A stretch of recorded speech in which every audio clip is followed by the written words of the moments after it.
नमस्कार साथियों, royal study with Ajay Shastri के यूट्यूब चैनल पर आपका हार्दिक स्वागत है। यदि आप सीटेट की तैयारी करते हैं और संस्कृत विषय को आपने चुना है तो संस्कृत विषय में यदि आपको समस्या उत्पन्न हो रही है तो आप मेरे चैनल को ज्वाइन कर सकते हैं। टेलीग्राम चैनल को भी ज्वाइन कर सकते हैं। डिस्क्रिप्शन बॉक्स में आपको एक लिंक मिलेगा जहाँ से आप सीधे टेलीग्राम पर पहुंचेंगे, जहाँ पर आपको वीडियोस और बहुत सारे हस्तलिखित नोट्स आपको मिलेंगे जो आपको सीटेट पास कराने में मदद करेंगे। आज हम संस्कृत भाषा शिक्षण की जो पेडागोजी है उस पर हम चर्चा करते हैं। संस्कृत में सबसे पहले हम देखते हैं कि भाषा शिक्षण में सुनने व बोलने की भूमिका क्या है।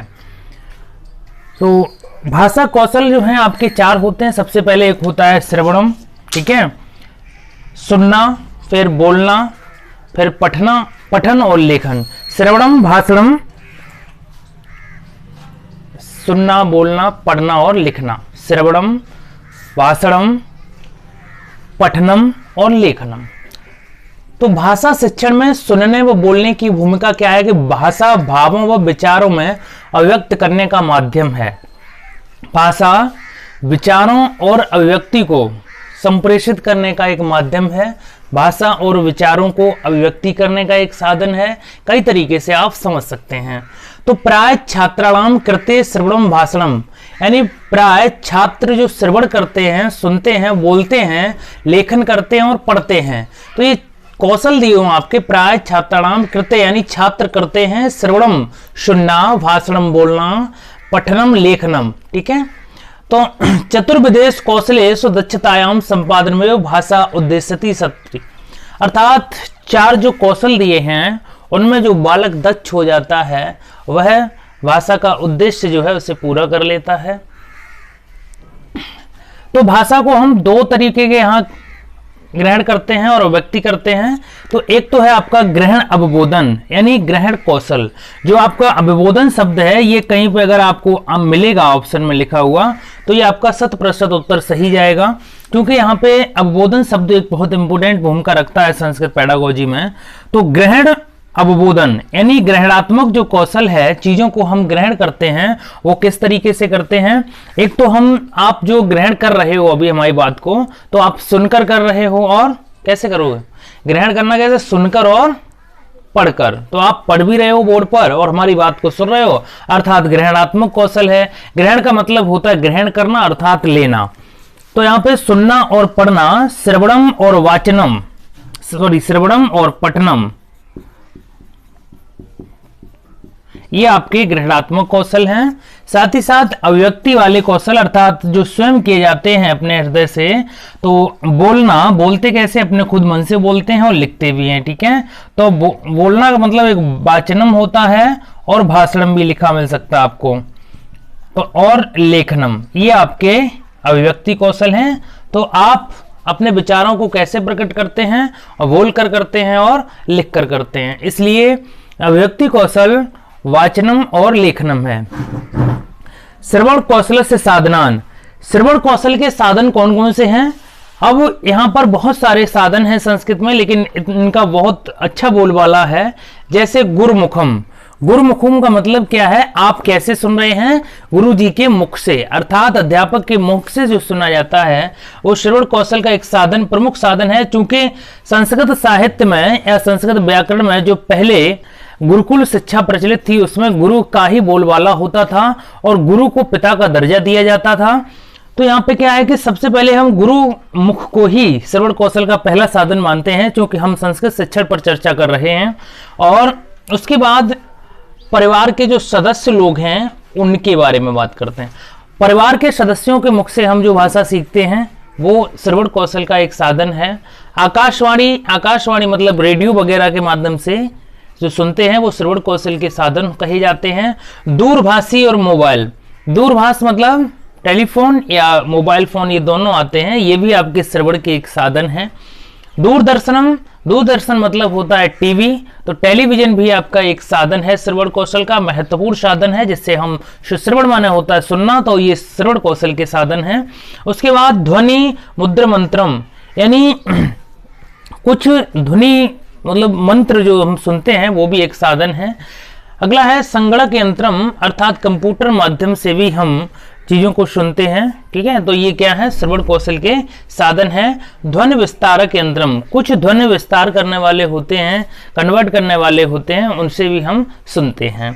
तो आपको याद रखना है कि श्रवण कौशल के कितने साधन हैं। गुरुमुखम, आकाशवाणी, दूरदर्शनम, संगणकम, कंप्यूटर, परिवार के सदस्य, दूरभाषी या मोबाइल फोन मतलब टेलीफोन या मोबाइल फोन, ध्वनि मुद्रा मंत्रम और ध्वनि विस्तार यंत्रम, जो ध्वनि को कन्वर्ट करने वाले होते हैं वो आपके ध्वनि विस्तारक यंत्र कहलाते हैं। अब बात करते हैं भाषात्मक विकास, यानी भाषा का विकास कैसे हो सकता है संस्कृत का। तो संस्कृत के भाषा विकास के लिए सबसे महत्वपूर्ण तथ्य आपका वाद विवाद। जितने भी ये पॉइंट लिखे हुए हैं इनको आप सही से नोट कर लेना, क्योंकि ये सीधे सीधे आपकी परीक्षा में पूछ लिए जाते हैं। यानी भाषात्मक विकास का पाठ सामग्री में, क्रिया में योगदान क्या है। सबसे पहले है वाद विवाद। वाद विवाद क्या है कि पहले संस्कृत में शास्त्रार्थ हुआ करते थे।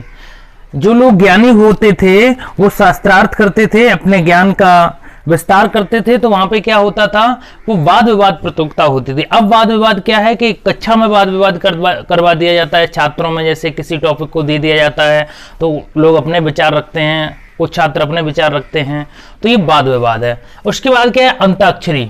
अंताक्षरी भी आपकी भाषात्मक विकास में सहायक पाठ सामग्री है। अंताक्षरी में क्या होता है कि यदि आप संस्कृत में पढ़ते हैं तो अंताक्षरी में या तो किसी शब्दों के अर्थ पूछे जाते हैं और उसके साथ श्लोकों का मंत्रोच्चारण किया जाता है, मंत्र पढ़ाए जाते हैं। तो ये आपकी अंताक्षरी भी भाषात्मक विकास में सहायक पाठ सामग्री की भूमिका निभाती है। निबंध लेखन, निबंध लेखन में क्या होता है, निबंध लेखन में जो छात्र या जो भी निबंध लिखता है वो अपनी अभिव्यक्ति खुद लिखता है। इसलिए ये बहुत महत्वपूर्ण प्रश्न बनता है निबंध लेखनम कि बालक अपनी अभिव्यक्ति को लिखता है। यदि किसी का मूल्यांकन करना है बालक का तो उसे कैसे प्रश्न देना चाहिए, तो उसे निबंधात्मक प्रश्न देना चाहिए ताकि वो चीजों को अच्छे से अपने अभिव्यक्ति को प्रकट कर सके। कथा लेखनम, कथा लेखन से होता क्या है, कहानी या कथा लेखन से होता है कि बालक में अभिव्यक्ति की जो अभिव्यक्ति होती है वो बढ़ जाती है, सोचने की क्षमता बढ़ जाती है, कल्पना शक्ति बढ़ जाती है। कथा कथनम, कथा और कथन मतलब कथाएं सुनाई जाएं और कथन भी उनके कहे जाएं, इनसे भी आपका भाषात्मक विकास होता है। ये एक पाठ सामग्री है। विद्यालय पत्रिका, विद्यालय की जो पत्रिकाएं होती हैं वो भी आपके भाषाई विकास को बढ़ाने में सहायता करती हैं। भाषण प्रतियोगिता, एक भाषण प्रतियोगिता करा दी जाती है छात्रों में, कौन भाषण देगा, तो इससे भी आपका भाषाई विकास होता है। भाषात्मक क्रिया, भाषाओं को लेकर कुछ क्रियाएं कराई जाती हैं, जैसे विद्यालय आधारित क्रियाएं, जैसे प्रार्थना के टाइम पर, प्रेयर के टाइम पर जो प्रांगण में कुछ कोटेशन बोलने को दिए जाते हैं, ठीक है, वो आपके भाषात्मक क्रिया होती हैं। कुछ विचार गोष्ठियां होती हैं। विचार गोष्ठी से मतलब है छात्रों को विचार रखने का जहां अवसर दिया जाता है वो आपकी विचार गोष्ठियां कहलाती हैं। उसके बाद समस्या पूर्ति, छात्रों की कुछ समस्याएं होती हैं, उन्हें बोलने का अवसर दिया जाता है, अध्यापक उनकी समस्याओं को दूर करते हैं, तो वहां भी आपकी पाठ सामग्री जो भाषात्मक विकास में सहायक होती है। प्रदर्शनम या चुटकुला, कुछ प्रदर्शन यानी नाट्य शास्त्र के माध्यम से भी भाषात्मक विकास होता है। चुटकुले, हास्य व्यंग्यात्मक इकाइयां सुनाई जाती हैं। उसके बाद क्या है, प्रदर्शनी। जो प्रदर्शनी है ये प्रत्यक्ष है, चीजें दिखाई देती हैं, प्रदर्शन किया जाता है। प्रदर्शन में आपके नाटक भी आ जाते हैं और नाटक को संस्कृत में रूपकों का नाम दिया गया है और संस्कृत में नाटकों की संख्या यानी रूपकों की संख्या 10 बताई गई है। भाषा सीखना और ग्रहणशील है। भाषा कैसे सीखी जाती है, भाषा विचारों के आदान प्रदान का माध्यम है। विभिन्न कौशलों के प्रयोग से विकास, प्रत्येक भाषा की अपनी अपनी लिपि होती है। संस्कृत भाषा किस में लिखी जाती है, संस्कृत देवनागरी लिपि लिखी जाती है, हिंदी देवनागरी लिपि में लिखी जाती है और पंजाबी गुरुमुखी लिपि में लिखी जाती है। अंग्रेजी जो है वो आपकी रोमन लिपि में लिखी जाती है, उर्दू फारसी लिपि में लिखी जाती है। तो हर भाषा की एक अलग अलग लिपि होती है। लिपि का मतलब होता है ध्वनि चिन्हों को सही से प्रयोग करके लिखने का एक जो तरीका होता है वो आपका लिपि कहलाता है। तो विचारों के आदान प्रदान करने का माध्यम, विभिन्न कौशलों के प्रयोग से विकास, प्रत्येक भाषा की अपनी लिपि होती है। सामाजिक परंपरागत तत्व हैं, अर्जित संपत्ति है। भाषा क्या है, भाषा एक अर्जित संपत्ति है। भाषा सीखी जाती है, न कि भाषा पहले से ही तैयार होती है या कोई भाषा, बालक भाषा की सीखने की जन्मजात क्षमता के साथ पैदा तो होता है लेकिन भाषा की अर्जित जाती है। भाषा सीखने की जन्मजात क्षमता होती है। जो बालक जिस परिवेश में रहता है वहाँ की भाषा को बहुत अच्छे से सीखता है। और भाषा कैसी है? अर्जित की जाती है, चूंकि सीखी जाती है। तो सामाजिक परंपरागत तत्व है, अर्जित संपत्ति है, पैतृक नहीं है, निरंतर चलने वाली क्रिया है। तो भाषा कैसी है? निरंतर चलने वाली क्रिया है। विश्व पटल पर आप भाषा के माध्यम से ही जाने जाएंगे। कहीं आप जाएंगे, यदि बातचीत करेंगे तो किस माध्यम में करेंगे? भाषा के माध्यम से करेंगे। तो भाषा पैतृक संपत्ति नहीं है, ठीक है। पैतृक संपत्ति से आशय ये है कि अगर आपके पिताजी गांव में रहते हैं तो जरूरी नहीं आप ग्रामीण भाषा ही बोलें। यदि आप कहीं से शहर में जाकर बसते हैं, नगर में जाकर बसते हैं, तो वहाँ की भाषा आप बोलने लगते हैं, तो ये आपकी पैतृक संपत्ति नहीं है। जहाँ आप रहेंगे वहाँ की भाषा सीख लेते हैं। भाषा का एक निश्चित भौगोलिक क्षेत्रफल होता है। जैसे बिहार में बिहारी भाषा बोली जाती है, तो बिहार का एक निश्चित क्षेत्रफल है। उत्तर प्रदेश में आपकी खड़ी बोली और बहुत सारी बोलियाँ बोली जाती हैं। और उसके बाद हरियाणा में हरियाणवी हिंदी बोली जाती है, दिल्ली में खड़ी बोली हिंदी बोली जाती है। इस तरीके से हर भाषा का एक अपना अपना क्षेत्रफल है। जैसे केरल में मलयालम भाषा बोली जाती है, नागालैंड में अलग भाषा बोली जाती है, कर्नाटक में कोंकण बोली जाती है। इस तरीके से मतलब भाषा का एक निश्चित भौगोलिक क्षेत्रफल भी होता है। पैतृक संपत्ति नहीं है, निरंतर चलने वाली क्रिया है। संस्कृत एवं सभ्यता से जुड़ी रहती है। भाषा एक महत्वपूर्ण शब्द है कि भाषा समाज से या संस्कृत से जुड़ी रहती है, क्योंकि हम भाषा समाज में ही सीखते हैं। अब भाषा अधिग्रहण की बात करते हैं कि भाषा को ग्रहण कैसे किया जाता है। तो भाषा अर्जन का मतलब है भाषा को अप्रत्यक्ष, सहज एवं स्वाभाविक रूप से सीखना। ये अनौपचारिक भाषा कहलाती है। भाषा दो प्रकार से सीखी जाती है, एक अनौपचारिक भाषा होती है और एक औपचारिक होती है। तो अनौपचारिक भाषा वह होती है जो हम समाज में, परिवार में रहकर और समुदाय में रहकर जो भाषा सीख लेते हैं, वो आपकी अनौपचारिक भाषा कहलाती है। यहाँ पे आपकी त्रुटियों का संशोधन नहीं होता है।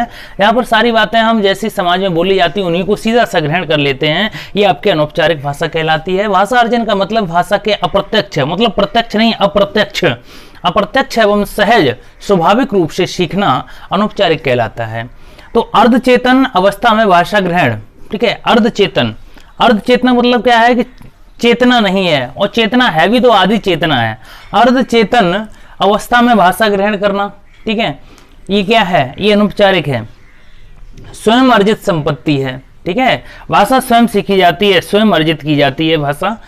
उसके बाद क्या है? अमूर्त रूप से भाषा, अमूर्त रूप से भाषा का अधिग्रहण कैसा होता है? अमूर्त रूप से होता है, मूर्त रूप से नहीं होता है।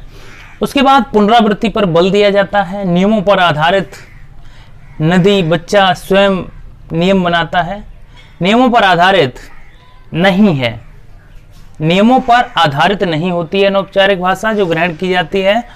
बच्चा स्वयं नियम बनाता है, बहुत इंपॉर्टेंट तथ्य है। ऐसे प्रश्न सीधे से पूछ लिए जाते हैं कि मतलब अगर प्रश्न पूछ लिया जाए कि बच्चा भाषा के नियम स्वयं बनाता है, तो बिल्कुल अनौपचारिक में बनाता है, वो अपने तरीके से बोलता है, ठीक है।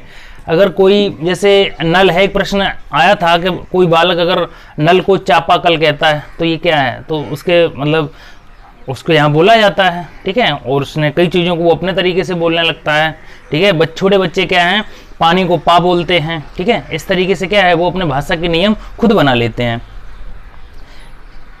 इसमें श्रवण व भाषण कौशल का विकास अधिक है।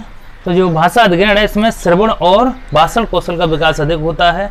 भाषा के विभिन्न रूपों का प्रयोग होता है। यहाँ पर भाषा की विभिन्न छटाएं, वैविध्यपूर्ण वातावरण, इस तरीके के तथ्य जहाँ पर आएंगे वो आपको सही उत्तर देंगे, मतलब सटीक उत्तर होंगे वो आपके। वैविध्यपूर्ण भाषा का प्रयोग, इसमें मातृभाषा और घरेलू भाषा सीखते हैं, ठीक है। तो भाषा अधिग्रहण क्या है? भाषा अधिग्रहण को हम यहाँ पे कह सकते हैं कि ये पूरा अनौपचारिक साधन का ही एक पूरा माध्यम है। तो देखिए, अनौपचारिक भाषा कहाँ सीखी जाती है? समाज में सीखी जाती है। तो ये भाषा अधिग्रहण बालक कहाँ कर लेता है? समाज में ही रह के कर लेता है, क्योंकि बालक जब विद्यालय जाता है स्व अभिव्यक्ति से भरपूर होता है। स्व अभिव्यक्ति से मतलब उसे भाषा का ज्ञान होता है पहले से ही। तो नियमों पर आधारित नहीं है, बच्चा स्वयं नियम बना लेता है। इसमें मातृभाषा घरेलू भाषा सीखते हैं, तो ये भाषा अधिग्रहण होता है। अब बात करते हैं अधिगम। अधिगम माने होता है सीखना। अधिगम कौन करता है? बालक करता है। और शिक्षण कौन करता है? शिक्षण अध्यापक करता है। तो अधिगम और शिक्षण में बहुत डिफरेंस है। अब हम बात करते हैं कि भाषा अधिगम, भाषा को प्रत्यक्ष नियमबद्ध अर्थात औपचारिक रूप से सीखना। भाषा को प्रत्यक्ष मतलब ये है कि जैसे बालक को अभी तक संज्ञा अंज्ञा के बारे में कुछ पता ही नहीं होता है, तो विद्यालय में आकर उसे बताया जाता है कि संज्ञा क्या है, किसी का नाम ही संज्ञा है। सर्वनाम क्या है कि किसी के नाम को सभी लोग लेके पुकारें, तुम, आप, ये क्या है? सर्वनाम है। तो प्रत्यक्ष नियमबद्ध अर्थात सबसे पहले क्या है कि आपको वर्णमाला सिखाना है, वर्णमाला सिखाने के बाद फिर आपको संधियां सिखाना है, क्योंकि वर्णमाला से कड़ी जुड़कर सारी चीजें सिखाई जाती हैं। तो भाषा को प्रत्यक्ष नियमबद्ध अर्थात औपचारिक रूप से सिखाना। ऊपर क्या था, अनौपचारिक था, अब नीचे अधिगम जो होता है वो औपचारिक होता है। पॉइंट क्या है कि जो अधिग्रहण होता है वो अनौपचारिक होता है और जो अधिगम होता है वो औपचारिक होता है। चेतन अवस्था में भाषा को सीखते हैं। चेतन अवस्था का मतलब क्या है, शरीर में चेतना रहती है, ठीक है, तभी सीखते हैं। क्योंकि बालक जब विद्यालय में जाता है तो अगर क्लास में बैठेगा तो सीखेगा तो है ही, तो चेतना तो उसकी जागृत रहेगी और अध्यापक की भी वहां पे नजर होती है कि बालक किधर देख रहा है, तो वहां पे चेतना होती है। और यहाँ क्या है कि अर्ध चेतन के साथ सीखता है अधिग्रहण में, ठीक है। चेतना अवस्था में भाषा को सीखते हैं। धूर्त संकल्पना होती है, ठीक है, झूठी संकल्पना होती है। यहाँ पे मूर्त संकल्पना होनी चाहिए थी, मूर्त संकल्पना होती है और झूठी संकल्पना आपके ऊपर होगी अधिग्रहण में। मातृभाषा के अतिरिक्त अन्य भाषा का अधिगम होता है। मातृभाषा के अतिरिक्त अन्य भाषाओं का अधिगम, यानी मातृभाषा बालक सीख के आया है, अब तक वो हिंदी अगर उसकी मातृभाषा है तो वो अगर मातृभाषा उसने अधिग्रहण कर रखी है तो जो विद्यालय में आएगा तो उसे मातृभाषा के साथ साथ अगर मातृभाषा हिंदी है तो संस्कृत और अंग्रेजी को भी सिखाया जाएगा, अर्थात मातृभाषा के अतिरिक्त अन्य भाषाओं का अधिगम भी कराया जाएगा। प्रयास एवं अभ्यास का महत्व, प्रयास एवं अभ्यास के महत्व को बताया जाएगा कि किस तरीके से प्रयास के माध्यम से सीखा जा सकता है। अनुवाद का सहारा लिया जाता है, बिल्कुल सटीक उत्तर है आपका, भाषा में अनुवाद का सहारा लिया जाता है। इस तरीके के प्रश्न आपको बहुत सारे कंपटीशन में देखने को मिलेंगे जहां से आप सीधे उत्तर दे सकते हैं। आप हिंदी, संस्कृत, ईवीएस, गणित और बाल विकास की सभी की पीडीएफ चाहते हैं तो टेलीग्राम को ज्वाइन कीजिए और साथ ही साथ सभी की हम पेडागोजी बहुत अच्छे ढंग से पढ़ाते हैं, तो आप मेरे चैनल को शेयर भी करना ना भूलें। वीडियो देखने के लिए बहुत बहुत धन्यवाद। शुभ दिन।